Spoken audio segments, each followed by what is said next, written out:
Turkiyada o'sha bitta kafeda o'tirganimda bitta devorda juda ham ko'p rasm, odamlar rasmi. Aytyapman, kimlar rasmi bu? O'ylab o'tirman. So'radim, что kimlar rasmi bu? Xo'jayini deyapti, shajarasi. Daq tepyapti menga. To'xta. Biza bilamizmi ota-bobomizni? Maksimum ikkita bobomizni bilarmiz, bobomizning otasini bilarmiz.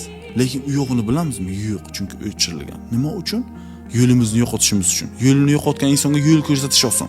Agar siz otangizni bilsangiz, bobongizni bilsangiz, bobongizning bobosini bilsangiz, ular sizga qayerga borishni napravit qilib o'tiradi. Bilasiz ularni nima qilgan, nima ularning qadriyati bo'lgan. Har bitta oilada kechki ovqat faqat ovqat yeyish uchun bo'lmasligi kerak. Kechki ovqatda oila boshi ota bolalarga bitta nasihat berish kerak. Tushuntirish kerak. Sen bacham, seni g'ururing, meni g'ururim. Seni yuzing, meni yuzim. Sen parod qilsang bacham, senga gap kelmaydi. Tarbiya berganingga gap keladi.